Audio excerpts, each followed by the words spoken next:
Agri shop run చేస్తున్నారా? Fertilisers, seeds, pesticides అన్ని products క్లియర్గా మేనేజ్ చేయాలి అనుకుంటున్నారా? మీ అగ్రి బిజినెస్ని కంప్లీట్ డిజిటల్గా సేఫ్గా రన్ చేయాలి అంటే ఈ వీడియో కంప్లీట్గా చూడండి. ప్రాక్టికల్గా స్టెప్ బై స్టెప్ చూపిస్తాను.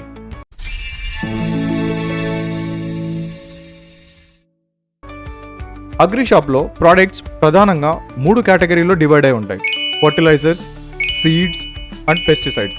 ఈ 3 కేటగిరీలు మన బిల్లింగ్ సాఫ్ట్వేర్ లోపల ఎలా యాడ్ చేయాలో చూద్దాం. కేటగిరీస్ని యాడ్ చేయడానికి ముందుగా మాస్టర్ ఎంట్రీలోకి వెళ్ళండి. ఇక్కడ కేటగిరీస్ అనేసి ఉంటుంది. ఇందులో వచ్చేసి మన కేటగిరీస్ ఏవైతే ఉన్నాయో ఫర్టిలైజర్స్ అనేసి, పెస్టిసైడ్స్ అనేసి, సీడ్స్ అనేసి యాడ్ చేసేసుకోండి. 3 కేటగిరీస్. ఈ 3 కేటగిరీస్కి GST రేట్స్ వేరు. GST రేట్స్ కోసం మాస్టర్ ఎంట్రీలో వెళ్ళి ఇక్కడ ట్యాక్స్ కేటగిరీని ఒకసారి సెలెక్ట్ చేయండి. ఫర్టిలైజర్స్కి 5% యూస్ చేస్తాము, పెస్టిసైడ్స్కి 18% యూస్ చేస్తాము, అలానే సీడ్స్కి వచ్చేసి 0% యూస్ చేస్తాము. ఇప్పుడు ఒక ప్రోడక్ట్ యాడ్ చేసి క్లియర్గా చూద్దాం. మొదటగా మనం ఫర్టిలైజర్స్ అనే కేటగిరీ తీసుకుందాం. ప్రోడక్ట్స్ యాడ్ చేయడానికి ఇక్కడ యాడ్ ప్రోడక్ట్ అనే బటన్ ఉంది కదా, అది క్లిక్ చేయండి, లేదా కీబోర్డ్ లోపల షార్ట్కట్ F7 ప్రెస్ చేయండి. F7 ప్రెస్ చేయగానే ఈ విధంగా మీకు ప్రోడక్ట్ యాడ్ అయిపోవడానికి పేజ్ ఓపెన్ అయిపోతుంది. ఇందులో వచ్చేసి మనం ముందుగా ఫర్టిలైజర్స్ యాడ్ చేద్దాం. ఉదాహరణకి యూరియా అనే బ్యాగ్ తీసుకుంటున్నాను. యూరియా 45 kgs అనేసి తీసుకుంటున్నాను. ఇక్కడ కేటగిరీ వచ్చేసి ఫర్టిలైజర్స్ కాబట్టి ఫర్టిలైజర్స్ సెలెక్ట్ చేసుకుంటున్నాను. ఫర్టిలైజర్స్లో వచ్చేసి మనకి చాలా బ్రాండ్స్ ఉంటాయి. ఒకవేళ మీకు బ్రాండ్స్ కావాలి అనుకుంటే ఇందులోపల యాడ్ చేసుకోవచ్చు. నేను ఉదాహరణకు వచ్చేసి ఇందులో ఇఫ్కో అనేసి, కోరమండల్ అనేసి వివిధ రకాల బ్రాండ్స్ ఉంటాయి. మనకు కావాల్సిన బ్రాండ్స్ని ముందుగానే నేను యాడ్ చేసి పెట్టుకున్నాను. ఇప్పుడు నేను కోరమండల్ అనేసి బ్రాండ్ని సెలెక్ట్ చేసుకుంటున్నాను. సెలెక్ట్ చేసుకున్న తర్వాత HSN నెంబర్ వచ్చేసి 3102 అనేసి HSN నెంబర్ తీసుకున్నాను. పర్చేస్ ప్రైస్, ఒకవేళ మీరు పర్చేస్ ప్రైస్ ఇవ్వాలి అంటే ఇందులోపల పర్చేస్ ప్రైస్ ఇవ్వచ్చు. నేను పర్చేస్ ప్రైస్ వచ్చేసి ఎగ్జాంపుల్గా 250 రూపీస్ ఇస్తున్నాను. MRP వచ్చేసి 500 రూపీస్ ఇస్తున్నాను. అండ్ దెన్ సేల్ ప్రైస్ ఏదైతే ఉందో సేల్ ప్రైస్ వచ్చేసి మనము 290 రూపీస్గా ఇస్తున్నాను. అలానే హోల్సేల్ ప్రైస్ ఏదైతే ఉందో హోల్సేల్ ప్రైస్ వచ్చేసి 280 రూపీస్ ఇస్తున్నాను. ఇలాగ మీరు ఒకటే సాఫ్ట్వేర్ లోపల 2 ప్రైజులు మెయింటైన్ చేసుకోవచ్చు. అండ్ దెన్ యూనిట్స్ వచ్చేటప్పటికి మనకి ఈ బిజినెస్లో ఒక్కొక్క ప్రోడక్ట్కి ఒక్కొక్క యూనిట్ ఉంటుంది. ఇందులో బ్యాగ్స్లో ఉంటుంది కాబట్టి B అని ప్రెస్ చేస్తున్నాను. బ్యాగ్ అనే యూనిట్ వచ్చేసింది, బ్యాగ్గా సెలెక్ట్ చేసుకున్నాను. ఇక్కడ GST రేట్ వచ్చేసి మనకి 5% ఉంటుంది కాబట్టి 5% సెలెక్ట్ చేసుకున్నాను. ఇక్కడ క్వాంటిటీ, మీ దగ్గర ప్రెసెంట్ ఎంత స్టాక్ ఉంటే అంత స్టాక్ వాల్యూ ఇందులో ఎంటర్ చేయొచ్చు. నా దగ్గర వచ్చేసి క్వాంటిటీ ఒక 50 బ్యాగ్స్ ఉన్నాయనేసి అనుకుంటున్నాను, అందుకే వచ్చేసి 50 బ్యాగ్స్ తీసుకున్నాను. సో సేవ్ చేసేయండి. సేవ్ చేయగానే ఇక్కడ ప్రోడక్ట్ సక్సెస్ఫుల్లీ సేవ్డ్ అనేసి వచ్చేసింది. ఈ విధంగా మీకు కావాల్సిన ఫర్టిలైజర్స్ అన్ని యాడ్ చేయొచ్చు.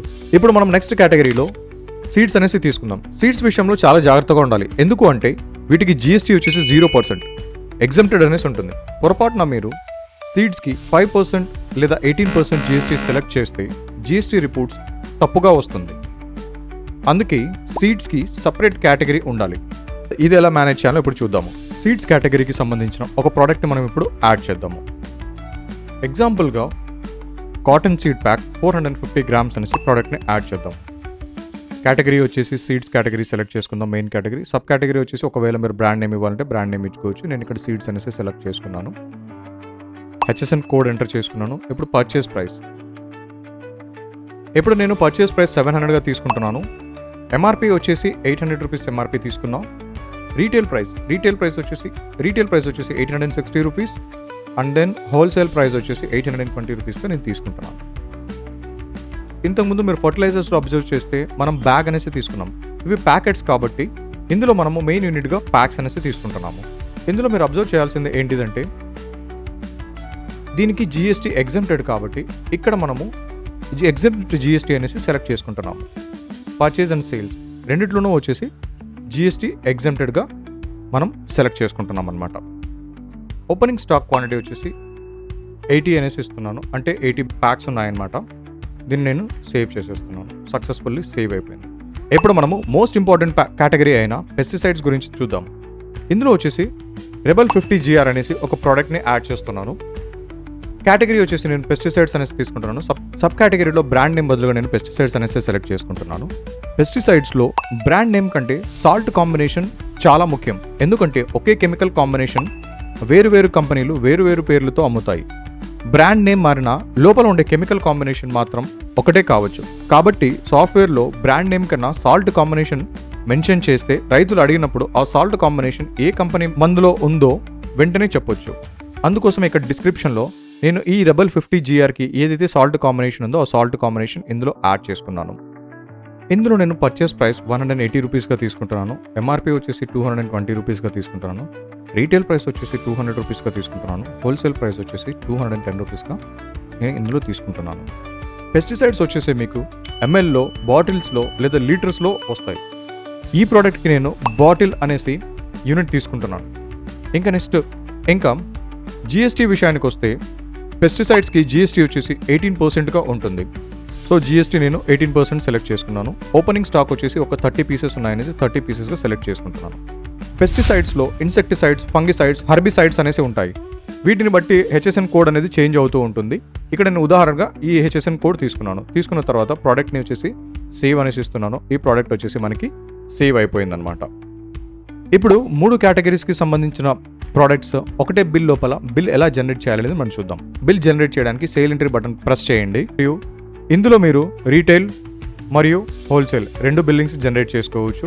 ఇక్కడ నేను ఫస్ట్ వచ్చేసి యూరియా అనేసి ప్రోడక్ట్ సెలెక్ట్ చేసుకుంటున్నాను. ఇక్కడ చూడొచ్చు యూరియా అనేసి సెలెక్ట్ చేసేసుకుని యాడ్ చేసేసాను. యాడ్ చేయగానే ఇక్కడ చూడొచ్చు, ఇందులో మీరు అబ్జర్వ్ చేయొచ్చు టోటల్ అమౌంట్ వచ్చేసి 290 రూపీస్ అయింది. ఇందులో జిఎస్టీ అమౌంట్ వచ్చేసి మనకి 5% ప్రకారంగా 13.80 రూపీస్ వచ్చేసింది. ఇప్పుడు నెక్స్ట్ సీడ్స్ తీసుకుంటున్నాను. సీడ్స్లో వచ్చేసి కాటన్ సీడ్స్ ప్రోడక్ట్ తీసుకున్నాను కదా, సిఎన్ఎస్ ప్రెస్ చేయగానే కాటన్ సీడ్స్ వచ్చేసింది. దీనిపైన క్లిక్ చేస్తున్నాను. క్లిక్ చేసేసి యాడ్ చేస్తున్నాను. ఇందులో మీరు అబ్జర్వ్ చేస్తే టోటల్ బిల్ వాల్యూ మాత్రం చేంజ్ అయిపోయింది. జిఎస్టీ అమౌంట్ మాత్రం సేమ్ ఉంది, ఎందుకంటే సీడ్స్ వచ్చేసి మనకి ఎగ్జంప్టెడ్ కాబట్టి. నెక్స్ట్ రెబల్ అనేసి ఇన్సెక్టిసైడ్ సెలెక్ట్ చేసుకున్నాను. సెలెక్ట్ చేయగానే ఇందులో మీరు ప్రోడక్ట్ నేమ్ అబ్జర్వ్ చేయొచ్చు. దానికి సంబంధించిన కెమికల్ కాంబినేషన్ ఏదైతే ఉందో ఆ కెమికల్ కాంబినేషన్ కూడా ఇందులోనే చూపిస్తూ ఉంటుంది అనమాట మనకి. నెక్స్ట్ దీన్ని నేను కార్డ్కి యాడ్ చేసేస్తాను. కార్డ్కి యాడ్ చేయగానే ఇక్కడ చూడొచ్చు మీరు టోటల్ అమౌంట్ చేంజ్ అయింది. దాని తర్వాత జిఎస్టీ అమౌంట్ కూడా ఇందులో చేంజ్ అయిపోయింది. ఇప్పుడు ఒకసారి బిల్ ఫైనల్ చేయడానికి ఇక్కడ క్యాష్ బటన్ అనేసి ఉంది. ప్రెస్ చేయగానే ఈ విధంగా మీకు బిల్ జనరేట్ అయిపోతుంది. ఈ బిల్ని అబ్జర్వ్ చేస్తే ఫామ్ ఎం అనేసి వచ్చేసింది. దాని తర్వాత మీ లైసెన్స్ వివరాలు, పెస్టిసైడ్ లైసెన్స్, సీడ్ లైసెన్స్, ఇవి ఏవైతే ఉన్నాయో లైసెన్స్ డీటెయిల్స్ అన్ని ఇందులో వచ్చేసాయి. దాని తర్వాత మీ జిఎస్టీ డీటెయిల్స్ కూడా ఇందులో వచ్చేసాయి. మీ షాప్ నేమ్ ఇవన్నీ వచ్చేసాయి. ఇక్కడ మీకు ఇన్వాయిస్ నెంబర్ ఏదైతే ఉందో ఇన్వాయిస్ నెంబర్ కూడా వచ్చేసి మీరు ఇందు లోపల అబ్జర్వ్ చేయొచ్చు. యాడ్ చేసుకున్న ప్రోడక్ట్స్ యూరియా హెచ్ఎస్ఎన్ కోడ్తో పాటు వచ్చేసింది. ఒకవేళ మీరు బ్యాచ్ నెంబర్స్ మెన్షన్ చేస్తే బ్యాచ్ నెంబర్స్తో పాటు వస్తుంది. దాంట్లో యూనిట్స్ ఏవైతే తీసుకున్నారో బ్యాగ్స్ అనేసి, ప్యాక్స్ అనేసి, బాటిల్స్ అనేసి మీరు తీసుకున్న యూనిట్ కూడా ఇందులో వచ్చేసింది. కానీ ఎంఆర్పీ ఏదైతే ఉందో ఎంఆర్పీ కూడా ఇందులో మీకు కనబడుతూ ఉంది. సేల్ అమౌంట్ వచ్చేసి 290 రూపీస్గా చూపిస్తుంది. ఇది ఇంక్లూడింగ్ జిఎస్టీ అనమాట. ఇక్కడ మీరు అబ్జర్వ్ చేయొచ్చు ఇంక్లూడింగ్ జిఎస్టీ అనేసి. దాని తర్వాత ట్యాక్సబుల్ అమౌంట్ ఏదైతే ఉందో ట్యాక్సబుల్ అమౌంట్ కూడా చూపిస్తుంది. దానికి ఎంత జిఎస్టీ అయితే అప్లికబుల్ అవుతుందో ఆ జిఎస్టీ పర్సెంటేజ్ కూడా చూపిస్తుంది. ఆ జిఎస్టీ పర్సెంటేజ్కి టోటల్ అమౌంట్ ఎంత అయిందో ఆ అమౌంట్ కూడా ఇందులో చూపిస్తూ ఉంటుంది అనమాట. ఈ విధంగా మీ ప్రోడక్ట్కి సంబంధించిన ఈచ్ అండ్ ఎవ్రీ డీటెయిల్స్ ఇందులో వచ్చేస్తాయి. ఇప్పుడు మనం ఒకసారి జిఎస్టీ ప్యాటర్న్ని అబ్జర్వ్ చేద్దాం. ఇందులో జిఎస్టీ కాలంలో ఇందులో చూస్తే మీరు సిజిఎస్టీ అమౌంట్ ఎంత అయిందో, ఎస్జిఎస్టీ అమౌంట్ ఎంత అయింది, దాని తర్వాత టోటల్ జిఎస్టీ ఎంత, ట్యాక్సబుల్ అమౌంట్ ఎంత, ఈ డీటెయిల్స్ అన్ని ఇందులో వచ్చేసాయి అనమాట. ఇలాంటి మరిన్ని యూస్ఫుల్ వీడియోస్ కోసం మా ఛానల్ను సబ్స్క్రైబ్ చేయండి, లైక్ చేయండి, మీ బిజినెస్ ఫ్రెండ్స్తో షేర్ చేయండి. మీ షాప్ కోసం పర్ఫెక్ట్ బిల్లింగ్ సాఫ్ట్వేర్ కావాలి అంటే స్క్రీన్ పైన కనబడుతున్న నెంబర్కి కాంటాక్ట్ చేయండి. Thank you for watching retail master billing softwares.